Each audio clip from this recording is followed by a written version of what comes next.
Hello guys, welcome back to my channel. Welcome to Finance Market. Welcome to another video. Guys इस video के अंदर Reliance communication limited के ऊपर फिर से मैं आपसे बातचीत करना चाहूँगा। दोस्तों रिलायंस कम्युनिकेशन लिमिटेड को लेकर के काफ़ी ज़्यादा लोग कंफ्यूज हैं आज की डेट में कि क्या होगा, इसके एजीआर अमाउंट को कौन पे करेगा।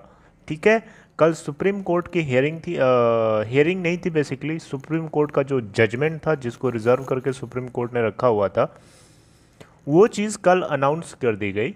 तो इसके केस में अभी क्या हुआ है वो सारी बातें मैं आपसे डिस्कस करूंगा। आइए देखते हैं। सबसे पहले आज के दिन की स्टार्टिंग आपसे शेयर करना चाहूँगा कि आज के दिन की ओपनिंग और किस तरीके का परफॉर्मेंस आज देखने को मिला है अभी तक। दोस्तों आज है 2 सितंबर 2020, 11:14 हो रहे हैं और आपको बताना चाहूँगा 2.50 के ऊपर इसकी लास्ट क्लोजिंग है एनएसई के ऊपर, और आज ये ओपन हुआ है 2.60 पे। 2.40 का लो बनाता है एंड 2.60 का ही हाई है। जबकि अगर अपर सर्किट की बात करेंगे और लोअर सर्किट की, 2.60 अपर सर्किट है, 2.40 की लोअर सर्किट है। 52 वीक लो है 0.50 और 52 वीक हाई है 3.45। करंटली 0.00 पॉइंट डाउन है अपने लास्ट क्लोजिंग प्राइस के रेस्पेक्ट में, यानी 2.50 पे अभी है। 2.45 से 2.50 के बीच में अभी ये ट्रेड हो रहा है। आप देखें तो इसके लोअर सर्किट को भी ये हिट कर चुका है 2.40 के। करंटली टोटल वॉल्यूम की बात करेंगे तो एनएसई के ऊपर टोटल वॉल्यूम है 38,19,306। मार्केट कैपिटलाइजेशन की बात करेंगे तो 691.38 करोड़ है एनएसई के ऊपर। फेस वैल्यू 5.00, बीटा अगर आप चेक करें 0.57 है। इंडस्ट्री का पीई रेशियो अगर आप देखें तो 117.89 है। सिक्योरिटी वाइज डिलीवरी परसेंट 93.43% है। मैं यही चीज़ बीएसई के ऊपर आपको थोड़ा अपडेट कर देता हूँ कि वहाँ की क्या सिचुएशन चल रही है। दोस्तों बीएसई के ऊपर 2.46 के ऊपर अभी ये करंटली ट्रेड हो रहा है। देखें यहाँ पे मार्केट डेप्थ में तो 2.45 से 2.46 के बीच में ट्रेड हो रहा है। टोटल बाइंग क्वांटिटी जो पेंडिंग में लगी हुई है 4,51,644। वहीं पे टोटल सेलिंग क्वांटिटी जो पेंडिंग में लगी है 19,75,063। दोस्तों आपको यहाँ बताना चाहूँगा, यहाँ पे रिलायंस कम्युनिकेशन के बीएससी वाले पार्ट पे अगर आप देखें तो यहाँ पे लोअर सर्किट 2.39 का है और अपर सर्किट 2.63 का है। 2.40 आज ये लो भी बना चुका है और 2.60 का हाई बना चुका है। हाई क्या बना चुका है, 2.60 पे ही ये ओपन हुआ है। लास्ट क्लोजिंग प्राइस 2.53 थी। आप थोड़े से रिटर्न परसेंट की बात कर लेते हैं। एक हफ्ते के अंदर नेगेटिव रिटर्न है 1.60 का, एक महीने के अंदर 23.84 का नेगेटिव रिटर्न है, 3 महीने का 181.61% है, 6 मंथ्स का 184.88% है। वहीं एक साल का अगर आप चेक करें तो 195.18% है। 20% के आसपास टोटल बाइंग क्वांटिटी का पेंडिंग ऑर्डर लगा हुआ है। लगभग 20 या 19% हो गया अभी, और 81% टोटल सेलिंग क्वांटिटी का ऑर्डर लगा हुआ है। देख सकते हैं काफ़ी ज़्यादा लोग यहाँ पे डोमिनेंट हैं सेलिंग साइड पे। मतलब लोगों को अभी यहाँ पे भरोसा है, लोगों को ऐसा लग रहा है कि ये कंपनी के अभी स्टॉक प्राइस 2.46 से या ऊपर नहीं जाएगी, 2.50 से ऊपर नहीं जाएगी, उसके नीचे ही रहेगी।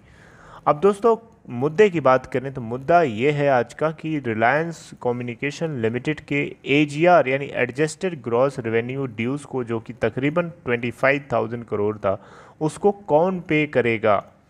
दोस्तों देखिए, सुप्रीम कोर्ट ने जो कुछ भी कल बताया है उसमें रिलायंस कम्युनिकेशन लिमिटेड का या किसी भी इनसॉल्वेंट कंपनी जैसे कि एयरसेल हो गई, वीडियोकॉन हो गई, इनका नाम तक नहीं लिया गया और इनको इनडायरेक्टली एनसीएलटी के कंधों के ऊपर भार सौंप दिया गया।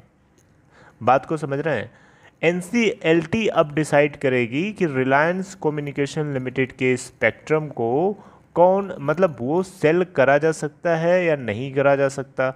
ये सब कुछ अब डिसीजन एनसीएलटी के हाथ में दे दिया गया है। सुप्रीम कोर्ट ने अपना इससे अपने आप को बचा, मतलब दूर कर लिया। ठीक है, अच्छा ये तो स्पेक्ट्रम की बात हुई। दूसरी चीज़ ये थी, एक तीसरा मुद्दा भी था, वो ये था कि इंसॉल्वेंट कंपनीज के ड्यूज को पे कौन करेगा। क्या वो कंपनीज पे करेंगी जो उनके स्पेक्ट्रम को शेयर कर रही हैं, जैसे कि रिलायंस कम्युनिकेशन लिमिटेड के केस में रिलायंस जियो इसके स्पेक्ट्रम को यूज़ कर रहा था, और एयरसेल और वीडियोकॉन कंपनीज के जो स्पेक्ट्रम थे उसको एयरटेल यूज़ कर रहा था।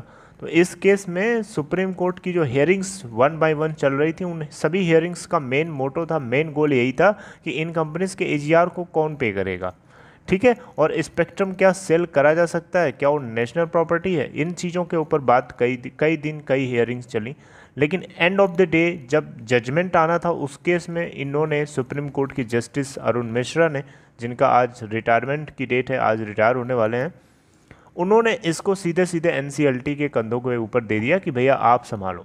लेकिन स्पेक्ट्रम सेल तो चलो ठीक है, ये तो क्लैरिटी समझ में आ रही, लेकिन इनसॉल्वेंट कंपनीज के ड्यूज को पे कौन करेगा, इसके ऊपर उन्होंने अपना कोई जवाब नहीं दिया। दोस्तों कहीं पे कहीं भी कोई भी पॉइंट ऐसा नहीं दिखा जहां पे सुप्रीम कोर्ट की तरफ से ये बात बोला गया हो कि इनसॉल्वेंट कंपनीज के ड्यूज को वो कंपनीज पे करेंगे जो उनके स्पेक्ट्रम को यूज़ कर रही हैं। तो दोस्तों इससे साफ साफ एक चीज़ का इंडिकेशन होता है, वो ये है कि एयरटेल और भारती एयरटेल और रिलायंस जियो को ऐसा लग रहा है, उनको ऐसा फील हो रहा है कि वो इस ड्यूज से, या जो इनसॉल्वेंट कंपनीज के एजीआर ड्यूज हैं उनसे बच जाएंगे। इसीलिए आपको बताना चाहूँगा, कल एयरटेल और जियो दोनों के स्टॉक प्राइस में काफ़ी ज़्यादा उछाल देखने को मिला था, इसी उम्मीद के साथ, क्योंकि ये तो अब मेरे हिसाब से ये फेयर तो नहीं है। आपके हिसाब से क्या लगता है यहाँ पे, क्या ये फेयर है, क्या ये फेयर डिसीजन लिया गया सुप्रीम कोर्ट की तरफ से? आपका क्या सोचते हैं आपकी इसके बारे में, आपको क्या लगता है, आप मुझे बता सकते हैं कमेंट सेक्शन में जाके। दोस्तों या this is absolutely not fair. यहाँ पे सुप्रीम कोर्ट को साफ साफ ये चीज़ भी डिसाइड करनी चाहिए थी, बताना चाहिए था कि, क्योंकि सुप्रीम कोर्ट ने इसके ऊपर कई दिन कई हियरिंग्स इन्होंने निकाल दिया, और जिसके चक्कर में वोडाफोन आइडिया को अपने टाइम फ्रेम को पाने के लिए इतना समय वेट करना पड़ा।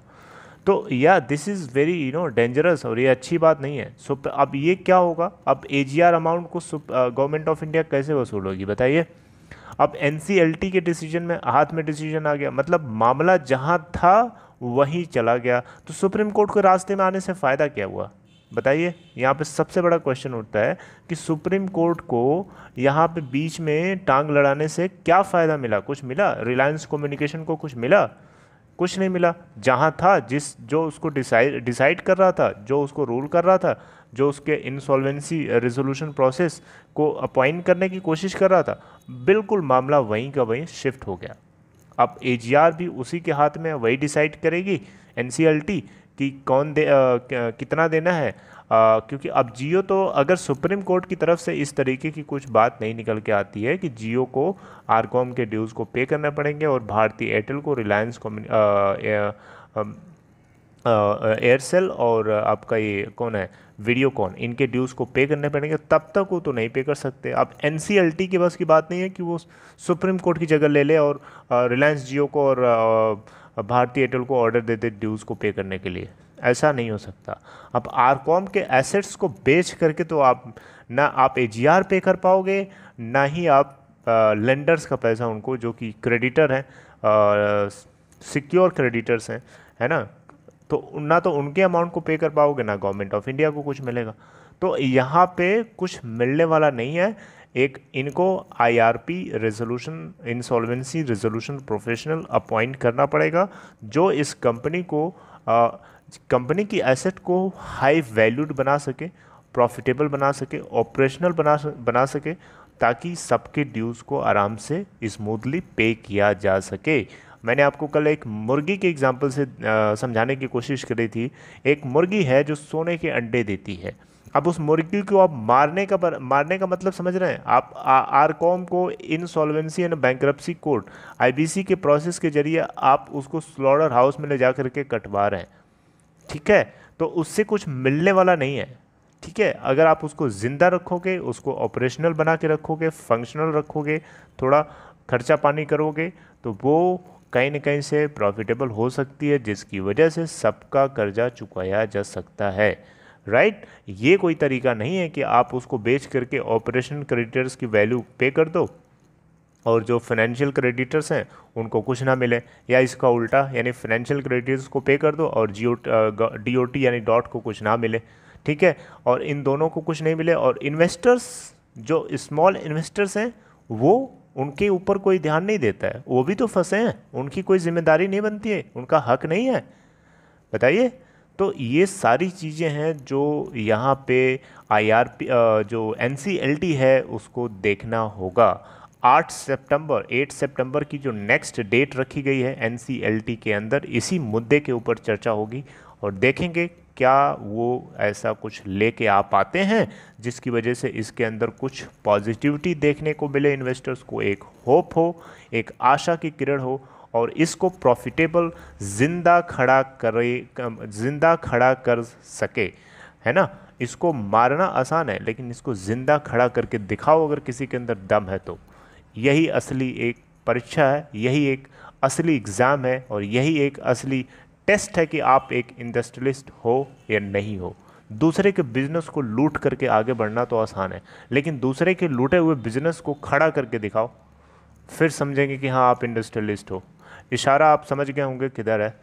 बस यहीं तक। This is all about this video, right guys। If you want to share your idea, opinion, etc., then do so in comment section, and if you haven't subscribed this channel, make sure to do so, and also press the bell icon nearby that to get notification timely. And lastly, if you want to open Demat account, go in description box and there is a link. Click on the link and open your Demat account and trading account in Upstox. See you guys next time. Take care. Thank you.